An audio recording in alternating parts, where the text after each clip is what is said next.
Welcome! In this video, we're going to introduce our forms breakdown series with Ssangsu Geombup Ilban. It's been a couple years since I made the aspects videos. I also now have a microphone, which might actually help with some of that as well. So I want to go back up through those forms and really start to digest them. Additionally, I want to actually run up through the forms. I can show you parts of the forms to actually have a little bit more to kind of sink your teeth into. Additionally, I'm trying to be conscientious of wearing this particular uniform as opposed to a Federation uniform. The reason behind that is that a lot of the details I'm going to be incorporating into these breakdowns are going to be mostly things that either I developed or I developed with the help of outside sources. I'm going to try to be very transparent with where those sources are, but it felt disingenuous to be wearing the uniform of the Federation, but I'm not teaching canonical Federation things, so therefore I'm going to be trying to be wearing this guy. The goal is to run up through essentially all the forms I feel like I can get away with showing, so that's probably up through Bangkok. So the purpose of this video, or this video series, right, is to give a student potentially some fresh ideas to be thinking about as you're going through it. Or if you are in fact an instructor or a master in Gumdo and you want to have more details to be teaching, or even like a new perspective for yourself to be kind of playing with as you're kind of, reworking all of this for yourself, that's kind of like my idea here. But let's go straight into it, right? So this is Ssangsu Geombup Ilban. So Ssangsu Geombup meaning a two-handed sword form, meaning two hands usually on one sword. That does change in certain aspects. In fact, the very first move is one-handed. However, overall, this is a very two-handed centric style. There's some things I might kind of play with this might be, may or may not be associated with the Ssangsu Gum. Form 1 especially is not going to be following that criteria, but it's a little pet theory that I'm going to be introducing probably in our second form, right? So Ssangsu Geombup, so Ssangsu, two-hand sword form, Geombup, sword form, Ilban is just the first one.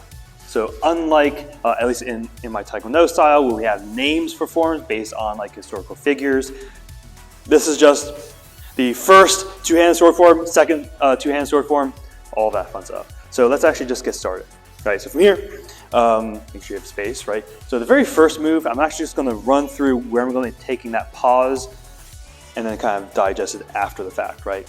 So from here, yeah.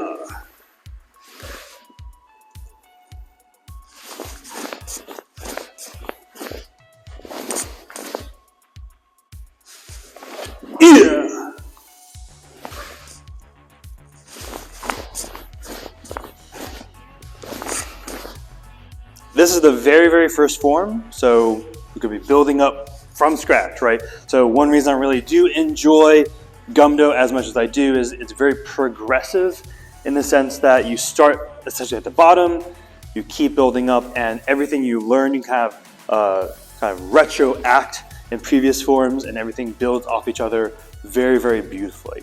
So starting off with this, right? So our Chunbi position, right? Our ready position. So according to the Federation, this guy is more straight. As you probably saw, I don't really do that, right? So I personally like to have my sword a little more in front with the bottom of the sword kind of on the center line this way. In the event someone is being sassy with me, I can go straight in, right? So from here, feet are together. Honestly, so from a form perspective, it just makes things very, very neat. Just knowing that like when you're actually trying to apply this stuff in a fight, you only have your feet together, right? But from here, we draw, right? So again, very nice start, right? So learning how to draw the sword immediately, right? So breaking the seal on your sword, again, using your thumb to break that seal. You're moving forward as you're drawing in order to make a nice big clearing action, and then drawing back into defense. Now, as I mentioned in the previous video, what Gumdo professes to be is a more battlefield situation sort of thing. You wouldn't be drawing your sword at the battlefield, right? Most likely you would have the sword drawn And essentially, like if this were, if I was doing Form 1 in the fight, I would already have my sword drawn, and then I'm going to go with all those strikes, right? So, however, it is a good skill to have to actually be able to draw and put the sword away. Obviously, we didn't do the put away yet, but it's a really good start.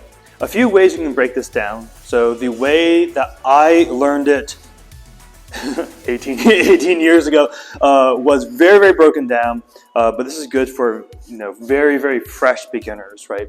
So from here, having a count, right? So 1, you would step into your stance as you turn the blade, right? Again, this is an aspect that I think sometimes is lost when people try to go through these things really quickly. And it's not always articulated. So we want to have again, we're going to be aiming for a crosscut. We want our scabbard to already be showing that crosscut orientation, right? From here, break the seal, grab. You're going to be using your left hand to draw back as my right hand draws forward to bring it out. Pinky ring middle, I'm going to fully extend out of 45 and then use my hip to kind of straighten out into a more full range cut. Ending essentially where I can barely see it in my periphery. So it's not going to go full back here, right? It's going to end about here. Grab, and then draw back, defense. Again, broken down, right? So step and turn, break seal, grab, draw out, pinky ring middle as you fully extend on that corner, and draw through. Grab, again, making sure you have a really solid grip on your left hand, and drawing back, defense. So this is now introducing our very first guard. If you've seen my videos before, you know this is my least favorite guard. Least favorite, most common guard is our standard middle guard here, right? However, this is a very good way to get started. This is a good first guard. Just please don't end here, right? So make sure you keep progressing in your ability to flow through guards, right? However, so with our middle guards, this is now being introduced. We want our tip. So according to the Federation, it's going to be my eyes, that tip to your eyes, right? So that does give us a decent structure. So that means like when someone is coming in to strike my sword, they have to contend with my structure as opposed to me changing my my integrity too much, right? So from here, another variant of this. So in Italian, this would be poste longa, right? We have a very long position for Federation. Kendo is much closer here, where the intention is essentially the guard tip to throat, right? Because then I can just kind of move in for that thrust. What I recommend is actually a little bit of both, right? So this is hard to generate a lot of power with our cuts.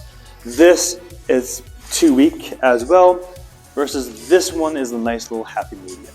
So from here, again, we're also now in our Chianse, or our natural or our walking stance. So canonically, it is the width of your foot over, the height of your foot back, and for the Federation, you're going to turn that heel in.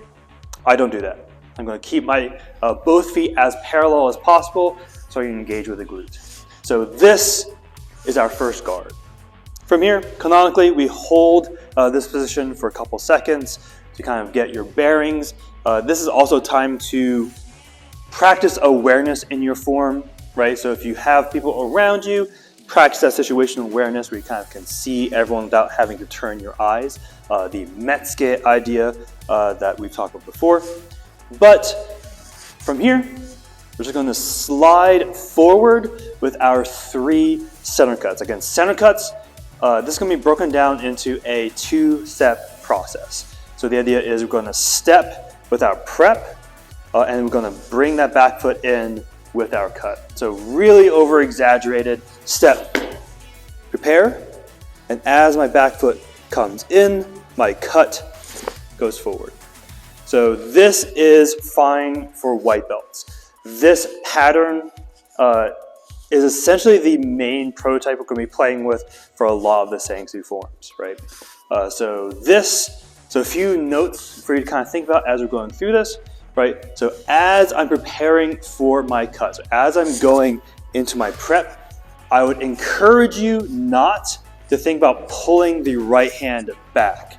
So this is a very bad idea. Hopefully you can see why, right? And also disengages our left hand. Our left hand is our powerhouse. This is our steering, essentially. So this is our engine.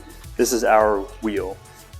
So from here, as you're pushing forward, think about almost like you're going to come up, rooting underneath, and you're going to stab behind you.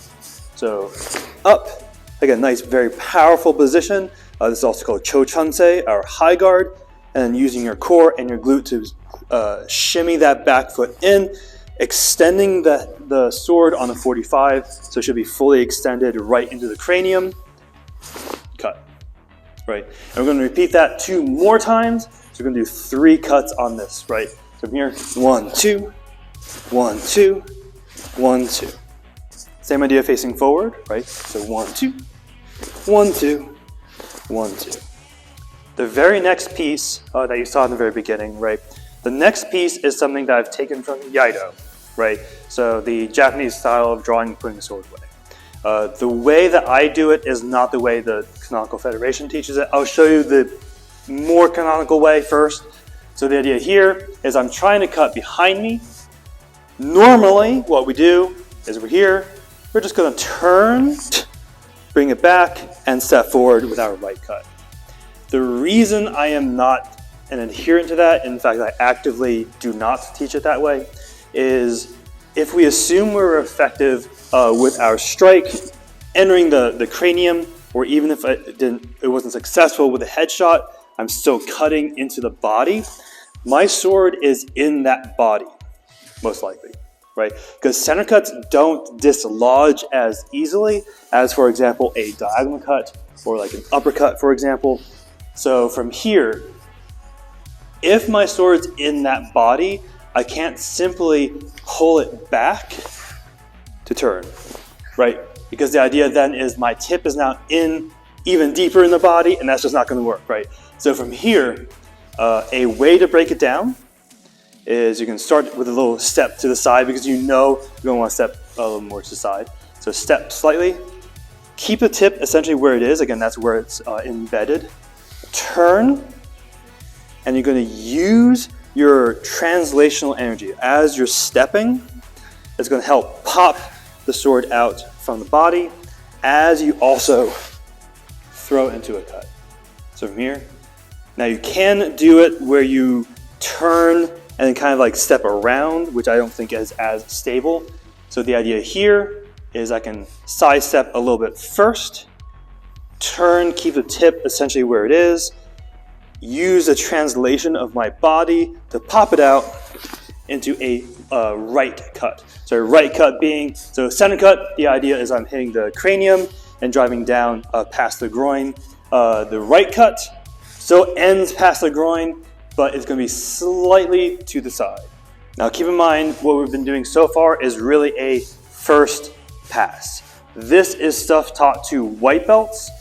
Usually by the time I'm working with a student who is a yellow or above, essentially. So once they've tested with this form, even before the test, I want to introduce the ideas, but I'm not going to grade them on it per se during the test. So after they pass with this one, what I usually do is like, okay, now instead of step, grab, draw, all one motion, right? So from here, really using your hand to reach across, draw out, big old cross cut, up, defense. And instead, now this is going to be more for like if they're high ranking color belts or if they have a few degrees in black belt, right? Is instead of thinking about 1, 2, which is very telegraphed, very meh, right? It's also very slow compared to a 1-step process. I want a 1-step process. So the idea here is I'm going to raise my sword up just so I can kind of see underneath here. And then once I'm there, I'm going to use my body to push underneath to cut. Again, so from here, bringing it up, I can see underneath going to push through to cut. That's going to speed things up. It's going to be more ergonomic as well. And generally speaking, it's going to be a smoother, more powerful cut. But that's the beginning of Form 1, right? So Ssangsu Geombup Ilban, our very first form we're going to be working with. So the idea is I'm going to kind of do a little bit of each form and then do a second pass. And ideally, like by the third pass, I essentially finish the form. So hopefully these videos will be very helpful. Again, the main intention is going to be to give you a little more to sink your teeth into. But with that, make sure you stay safe, stay humble, and keep training.